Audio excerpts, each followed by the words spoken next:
E aí, pessoal, tudo bom? Estamos aqui mais um dia para dar continuidade ao nosso estudo 1189. Estamos concluindo em breve. Amanhã a gente conclui o livro de Mateus. Hoje nós vamos ler o capítulo 27 e amanhã o capítulo 28. Eu estou aqui num outro ambiente. Tivemos que fazer uma viagem e me preparei para estar fazendo esse momento aqui com vocês, como eu fiz esse compromisso. Não importa onde nós estejamos, estaremos compartilhando juntos a palavra. E que isso sirva de motivação para que você lembre-se sempre de compartilhar a palavra, não importa onde você esteja. Porque a palavra ela não tem que fazer parte de um momento na nossa semana ou no nosso dia, mas ela tem que fazer parte da nossa vida de uma forma geral. Vamos orar? Pai, eu te agradeço por essa oportunidade de vivermos na Tua presença e termos relacionamento com o Senhor. Eu te agradeço porque, mesmo diante de tantas dificuldades no nosso dia a dia, de tantos desafios humanos, emocionais, nos nossos negócios, no nosso serviço, no nosso trabalho, o Senhor tem nos dado alívio, o Senhor tem nos dado orientação, o Senhor tem trago providência e nós confiamos no Senhor. Eu te coloco a minha vida, a vida da minha esposa, da minha filha que está sendo gerada diante do teu altar, bem como todos esses e essas que aqui estão comigo, todas as famílias aqui representadas através desse vídeo, que o Senhor alcance cada um desses lares e traga da Tua presença sobre nós. Nós necessitamos das Tuas revelações, não é uma escolha, é uma necessidade, porque sem isso nós não temos vida, porque sem isso nós estamos sujeitos a só viver aflições e angústias aqui na terra. Dai-nos da Tua graça e da Tua misericórdia mais esse dia, mais essa vez. Por amor do Teu nome, revela a Tua palavra aos nossos corações e nos alimenta nesse momento. Em nome do Teu Filho amado Jesus que eu oro. Amém. Recebi uma notícia que antes de iniciar o nosso estudo, que eu ia ter que parar para poder resolver esse problema, mas eu falei, não, agora não. Segura aí, que eu preciso viver esse momento, depois eu resolvo essa situação. Que você possa fazer dessa forma. Que você coloque como prioridade a presença do Senhor no seu dia, na sua vida e nos seus relacionamentos. Amém? Vamos ler? Mateus capítulo 27, é um capítulo um pouco longo, vamos lá. De manhã cedo, todos os chefes dos sacerdotes e líderes religiosos do povo tomaram a decisão de condenar Jesus à morte. E amarrando-o, levaram-no e o entregaram a Pilatos, o governador. Quando Judas, que o havia traído, viu que Jesus fora condenado, foi tomado de remorso e devolveu aos chefes dos sacerdotes e aos líderes religiosos as 30 moedas de prata, e disse: pequei, pois traí sangue inocente. E eles retrucaram: que nos importa? A responsabilidade é sua. Então Judas jogou o dinheiro dentro do templo e, saindo, foi e enforcou-se. Os chefes dos sacerdotes ajuntaram as moedas e disseram: é contra a lei colocar este dinheiro no tesouro, visto que é preço de sangue. Então decidiram usar aquele dinheiro para comprar o campo do oleiro para cemitério de estrangeiros. Por isso ele se chama Campo de Sangue até o dia de hoje. Então se cumpriu o que fora dito pelo profeta Jeremias. Tomaram as 30 moedas de prata, preço em que foi avaliado pelo povo de Israel, e as usaram para comprar o campo do oleiro, como o Senhor me havia ordenado. agora foi falado o profeta Jeremias e não o profeta Isaías, como foi mencionado quase que em todos os outros momentos de cumpriu-se a profecia. Então, várias profecias de Isaías, algumas não tão detalhadas, e agora a profecia do profeta Jeremias. E eu vi um estudo, talvez eu já tenha falado, mas se eu não falei, eu vou falar, se eu já falei, vou repetir. Eu vi um estudo que fala que era impossível, ou beirando o impossível, que uma pessoa tivesse todas as profecias referidas a Jesus. É impossível que uma outra pessoa tivesse essa oportunidade de vivenciar todas as profecias, porque eram profecias muito específicas sobre a vida de Jesus.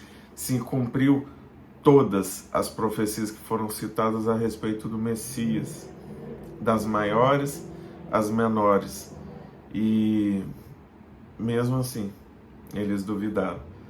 E eu digo que talvez lá no fundo eles até tivessem a dúvida, mas o orgulho, a ambição, a vaidade, o medo de perder o poder, daqueles religiosos, os que tramaram a morte de Jesus, eu creio que eles tinham muito mais medo de perder a posição deles do que medo de estar crucificando de fato o Messias. Mas era necessário que se cumprisse. E temos aqui um fim trágico para Judas, que infelizmente ele deixou que a ganância levasse ele para longe da vontade de Deus.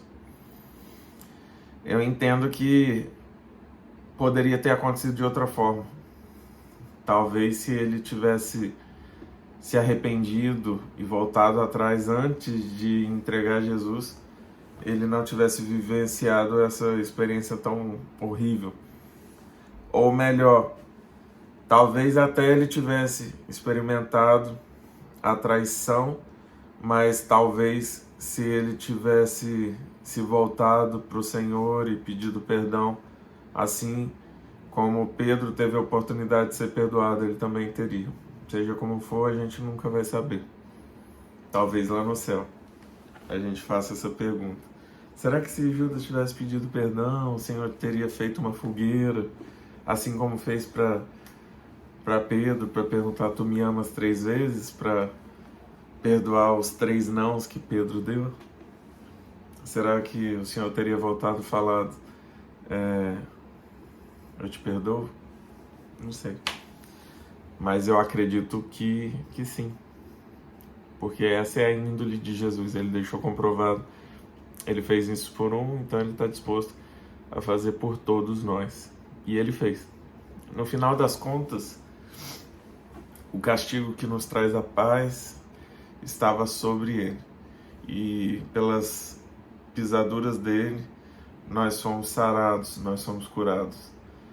E esse perdão estava acessível para Judas, mas infelizmente ele estava tão dominado pelo remorso, e o que moveu ele foi remorso, não foi deixa eu ler exatamente.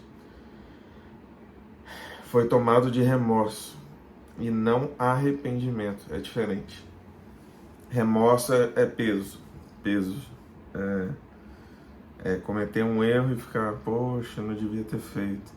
Arrependimento é: eu nunca mais vou fazer isso e eu preciso mudar. É isso. Às vezes nós estamos com remorso, não arrependidos. Vamos continuar. Jesus foi posto diante do governador e este lhe perguntou: você é o rei dos judeus? Respondeu-lhe Jesus: tu o dizes. Acusado pelos chefes dos sacerdotes e pelos líderes religiosos, ele nada respondeu.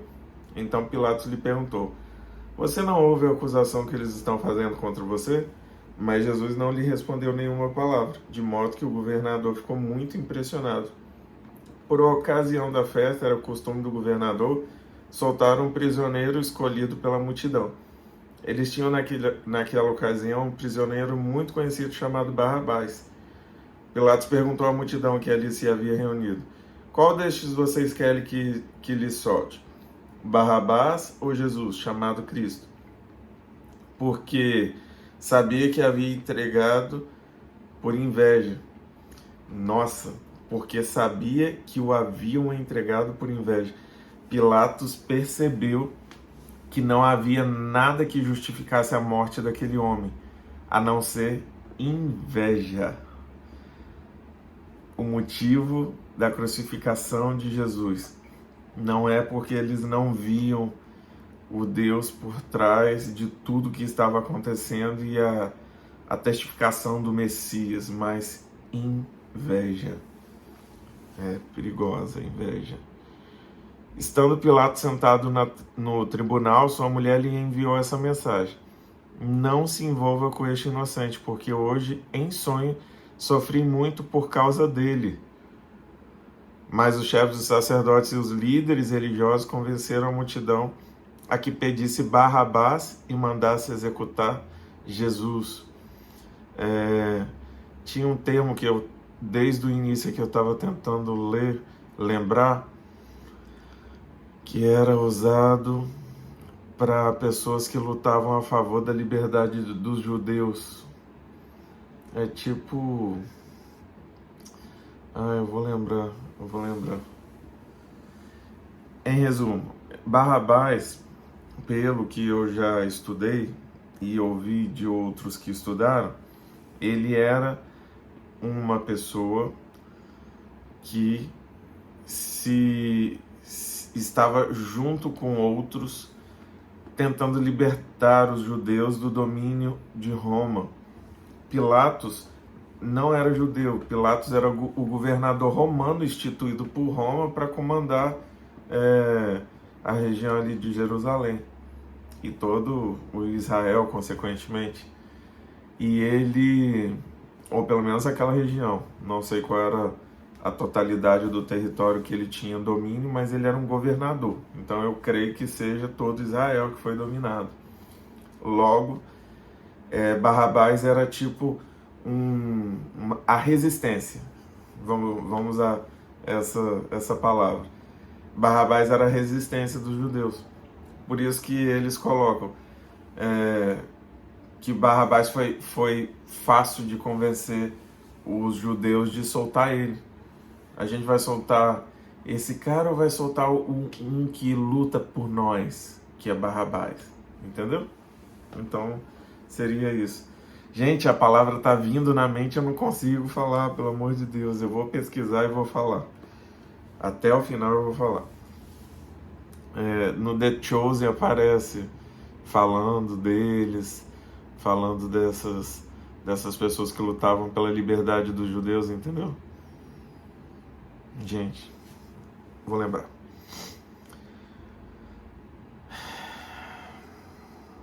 Então perguntou o governador: qual dos dois vocês querem que eu lhe solte?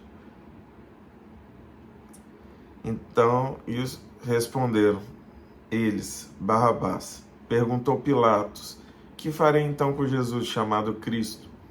Todos responderam: crucifica-o. Por quê? Que crime ele cometeu? Perguntou Pilatos. Mas eles gritavam ainda mais: crucifica-o. Quando Pilatos percebeu que não estava obtendo nenhum resultado, mas ao contrário, estava se iniciando um tumulto, mandou trazer água, lavou as mãos diante da multidão e disse: estou inocente do sangue deste homem, a responsabilidade é de vocês. Todo o povo respondeu: que o sangue dele caia sobre nós e sobre os nossos filhos. Então Pilatos soltou-lhes Barrabás, mandou açoitar Jesus e o entregou para ser crucificado. Até Pilatos, que não era um judeu, ficou impressionado com a atitude do povo, porque o povo pediu literalmente a crucificação. A pior morte daquela época era a crucificação. A pior pela humilhação e a pior pela dor, porque a pessoa crucificada, ela morria no final das contas de falta de oxigênio, porque ela se pendurava, se apoiava nos pés, aí doía. E aí se ficava muito esticada, o pulmão não conseguia fazer o trabalho, e aquilo ia até que a pessoa asfixiava e morria. E eles ainda, para ter certeza, quebravam as pernas em determinado momento, para realmente a pessoa não conseguir nem se apoiar no pé para tentar respirar. Mas Jesus não teve suas pernas quebradas para que mais uma profecia se cumprisse. Pelo contrário, ele foi furado pela ponta de uma lança para que fosse atestada a morte dele. E Pilatos, ele tem uma atitude aqui muito diferente. Ele lava as mãos porque ele vê que por inveja estavam querendo a morte daquele homem, a morte de Jesus. E o pior é essa frase aqui: que o sangue dele caia sobre nós e sobre nossos filhos. Os judeus como nação sofreram muito. Se você estuda o tanto de sofrimento que Israel vivenciou até para voltar a ser nação, se você pesquisar um pouquinho sobre isso, se você pesquisar o tanto de judeus que foram mortos, eu visitei um museu chamado Museu do Holocausto. É a coisa mais sofrida que você pode imaginar. Eu presenciei um momento em que você entra numa sala muito grande. E essa sala, ela parece um planetário. E dentro dela estão livros catalogados com os nomes de todos os judeus que foram mortos no período do Holocausto, da perseguição nazista. E eu vi uma família de judeus pesquisando e achando o nome de um parente, talvez os avós, talvez os bisavós, e eles estavam chorando naquele momento pelo registro da morte de um parente. A quantidade de sapatinhos de crianças que foram mortas, absurda. E tudo que a gente vê lá era tipo assim, era uma fração da fração, uma pequena amostragem de todo aquele sofrimento. Caixas cheias de alianças retiradas, muita coisa triste, muitos registros históricos, muitas coisas que foram retiradas dos centros em que fizeram. Mas por que eu estou falando isso? Porque esse versículo me lembra toda essa dor. Eles pediram que o sangue dele caia sobre nós e sobre nossos filhos, um sangue inocente. Então, assim, existe uma grande questão que o povo de Deus, ele é o povo de Deus. E ele veio para os que eram seus, mas os seus não quiseram. Então, nós se tornamos filhos por adoção. E para não focar só nessa parte, eu vou continuar. Mas eu acho que ficou claro aqui a observação ou a reflexão a respeito desse trechinho, esse versículo e tudo que acontece depois de Cristo. Os soldados zombam de Jesus. Então, os soldados do governador levaram Jesus ao pretório e reuniram toda a tropa ao seu redor. Tiraram-lhe as vestes e puseram nele um manto vermelho. Fizeram uma coroa de espinhos e a colocaram em sua cabeça. Puseram uma vara em sua mão direita e, ajoelhando-se diante dele, zombavam: Salve, Rei dos Judeus! Cuspiram nele e, tirando-lhe a vara, batiam-lhe com ela na cabeça. Depois de terem zombado dele, tiraram-lhe o manto e vestiram-lhe suas próprias roupas. Então o levaram para crucificá-lo. Como eu falei, uma morte envolta a muita humilhação, muita dor. Continuando. Ao saírem, encontraram um homem de Cirene, chamado Simão, e o forçaram a carregar a cruz. Chegaram a um lugar chamado Gólgota, que quer dizer lugar da caveira. Lhe deram para beber vinho misturado com fel, mas ele, depois de prová-lo, recusou-se a beber. Depois de o crucificarem, dividiram as roupas dele, tirando sorte, e sentando-se, vigiavam-no ali. Por cima da sua cabeça colocaram por escrito a acusação feita contra ele. Este é Jesus, o Rei dos Judeus. A morte de cruz, ela era destinada a pessoas que cometeram crimes passivos de morte.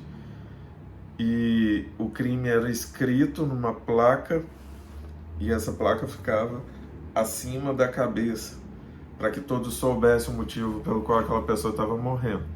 E o motivo da morte de Jesus era: este é Jesus, o Rei dos Judeus. 2 ladrões foram crucificados com ele, um à sua direita e o outro à sua esquerda. Os que passavam lançavam-lhe insultos, balançando a cabeça e dizendo: você que destrói o templo e o reedifica em 3 dias, salve-se, desça da cruz se é filho de Deus.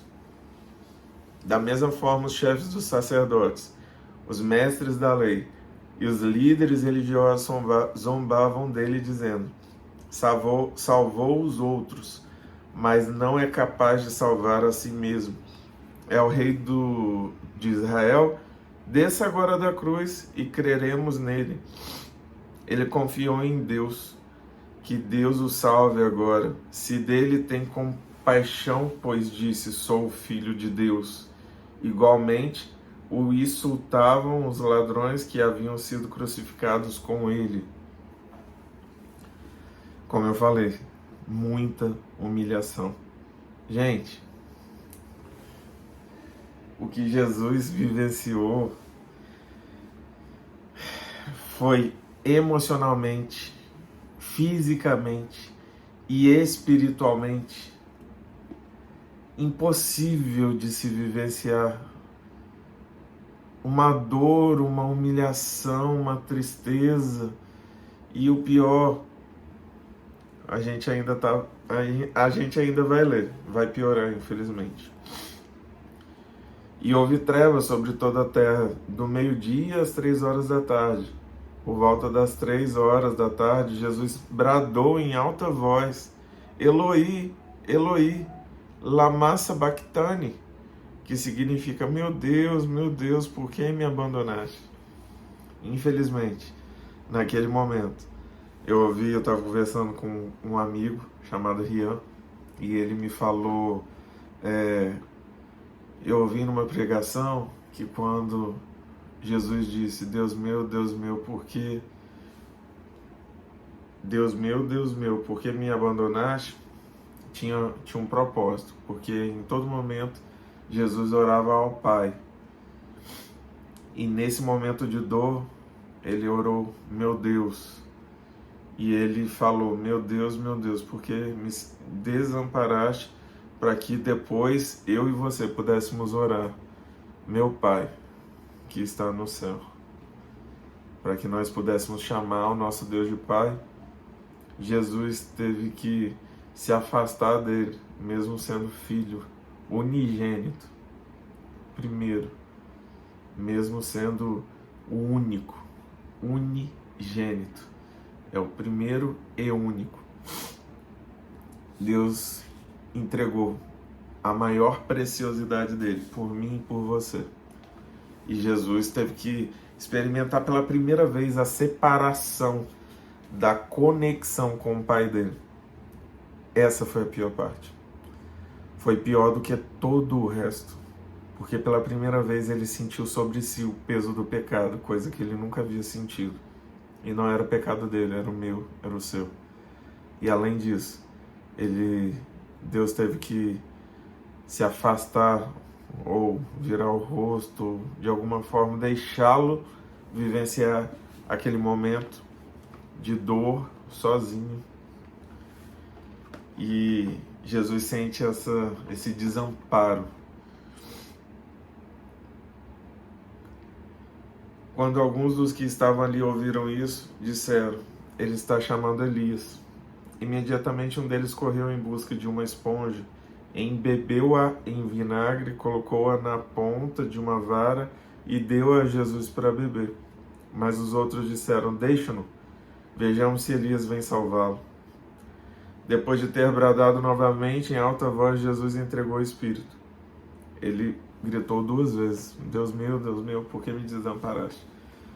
Eu não faço ideia do quanto deve ter sido difícil Jesus perder a conexão, porque em nenhum momento da vida de Jesus ele deixou de buscar essa proximidade e esse relacionamento com o Pai.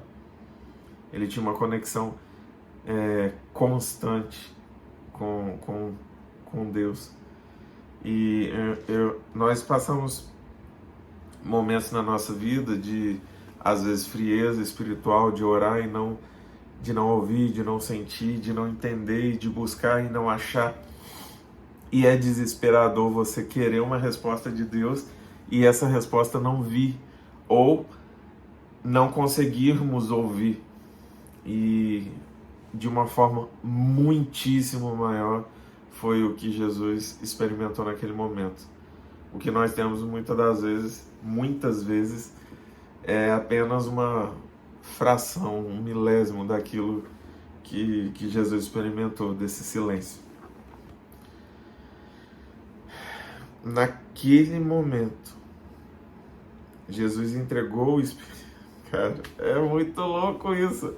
Depois de ter bradado novamente em alta voz, Jesus entregou o Espírito. Ele entregou o Espírito. A morte não tinha poder para tomar dele.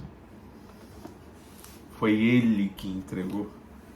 Foi ele que falou: está consumado. Foi ele que falou: agora acabou, finalizou. E naquele momento, o véu do santuário rasgou-se em 2 partes, de alto a baixo. A terra tremeu e as rochas se partiram. Os sepulcros se abriram e os corpos de muitos santos que tinham morrido foram ressuscitados. E saindo dos sepulcros, depois da ressurreição de Jesus, entraram na cidade santa e apareceram a muitos. Quando o centurião e os que com ele vigiavam Jesus, viram o terremoto e tudo o que havia acontecido, ficaram aterrorizados e exclamaram: verdadeiramente, este era o Filho de Deus. Muitas mulheres estavam ali observando de longe. Elas haviam seguido Jesus desde a Galileia para o servir. Entre elas estavam Maria Madalena, Maria, mãe de Tiago e de José, e a mãe dos filhos de Zebedeu. Gente, quando Jesus entrega o Espírito dele, coisas sobrenaturais aconteceram para que ficasse atestado que não foi qualquer um que entregou o Espírito, foi o Filho de Deus. E eles reconheceram verdadeiramente, esse era o Filho de Deus. Continuando. Ao cair da tarde, chegou um homem rico de Arimateia, chamado José, que se tornara discípulo de Jesus. Dirigindo-se a Pilatos, pediu o corpo de Jesus e Pilatos ordenou que lhe fosse entregue. Esse cara era muito poderoso. Ele foi direto falar, pedir uma audiência com o governador Pilatos. Ele era influente, ele era poderoso e ele era discípulo de Jesus. E ele pediu o corpo de Jesus e Pilatos ordenou que lhe fosse entregue. José tomou o corpo envolveu num lençol limpo de linho e o colocou num sepulcro novo, que ele havia mandado cavar na rocha. E fazendo rolar uma grande pedra sobre a entrada do sepulcro, retirou-se.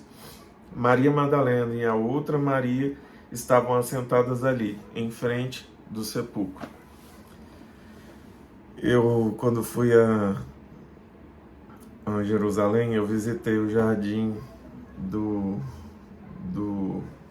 sepulcro e tive a experiência de entrar no suposto lugar. Todo mundo diz que é, e todo mundo que vai a Israel visita esse lugar, mas eu digo suposto porque não sei, pode que não seja. Todo mundo fala que existe uma grande chance de ser, mas seja como for, era literalmente cavado na rocha um buraco e colocava o corpo ali para fazer o processo de enterro. Era assim, não é como nós fazemos aqui, que cava um buraco no chão e enterra no chão.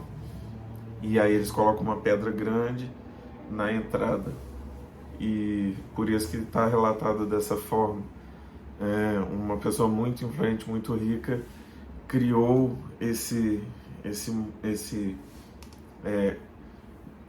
essa honra, essa oportunidade de ser enterrado com respeito.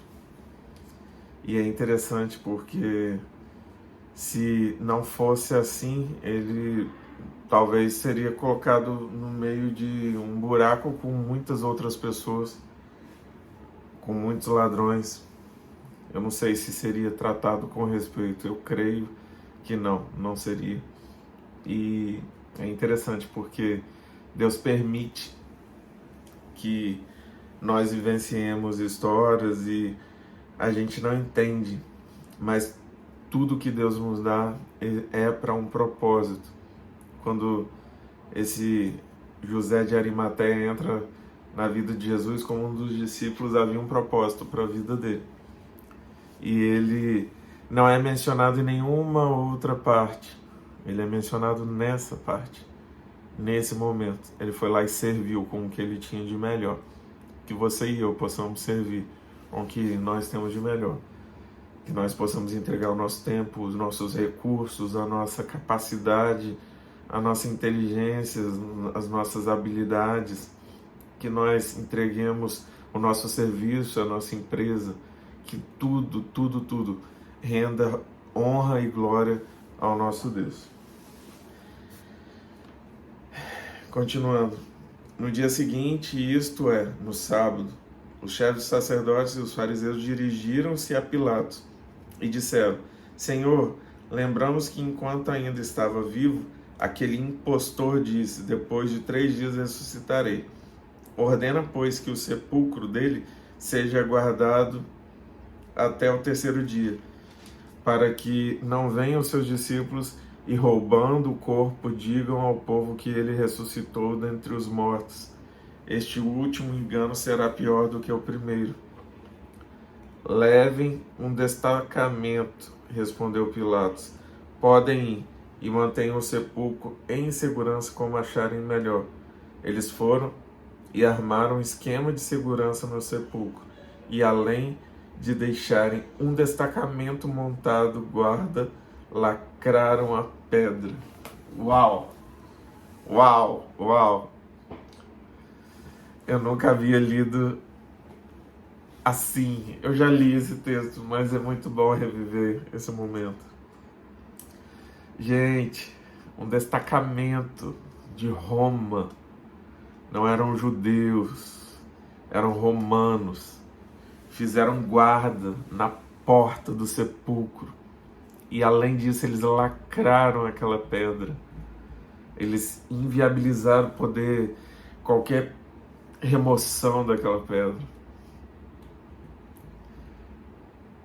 Tudo isso tem um propósito muito lindo de nos mostrar, de deixar essas evidências muito nítidas.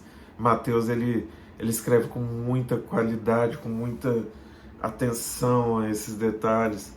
É muito importante tudo que foi registrado por Mateus, por Marcos por Lucas por João, são coisas parecidas, mas cada um entrega a sua percepção. E Mateus deixa muito detalhado aqui o quanto que os religiosos e os romanos se uniram para tentar abafar, e eles sabiam o que Jesus falava. E ele deixou claro que ele ressuscitaria. Eles sabiam que o reconstruir o templo era ressuscitar. Olha como que eles já tinham entendido em partes essa revelação. E eles, diante disso, tramaram, acharam que protegendo o sepulcro estariam de alguma forma impedindo que algo acontecesse, e eles apenas deixam ainda mais evidente que o que aconteceu foi algo espiritual. Jesus ressuscitou, e a prova é de que ele foi guardado ali, o corpo dele foi guardado, e ninguém roubou esse corpo. Ele ressuscitou. Jesus ressuscitou. E ele quer morar no seu coração, na nossa vida. Ele quer fazer parte de nós. Ele quer que essa salvação e todo esse preço que foi pago alcance a minha e a sua vida. Que você possa ter consciência que a sua vida não é para usufruto seu. Ela é para ser entregue para Ele, para que Ele te oriente como usar. Porque ela não é sua. Ele pagou o preço. Eu e você não tínhamos condições de manter esse presente que foi nos dado. Nós estávamos indo para uma morte eterna. E através da atitude dele, ele concedeu um alvará de soltura para mim e para você. Que a gente possa viver com essa consciência. E amanhã nós estaremos encerrando o livro de Mateus, capítulo 28. E o finalmente, como que encerra essa história? Será que você sabe? Está ansioso? Que a gente se encontre aqui amanhã e que essa palavra gere essa alegria, essa vontade de querer mais, de aprender mais e de viver cada uma dessas revelações, e que a gente possa levar isso para frente, para o nosso ciclo de relacionamento, seja ele aonde nós estivermos, no trabalho, na igreja, no meio dos amigos, na família, na academia. Quantas vezes na academia eu parei para compartilhar sobre algo que Deus fez? E é isso, a tempo e a fora de tempo, leve a palavra. Que Deus nos abençoe, um abraço.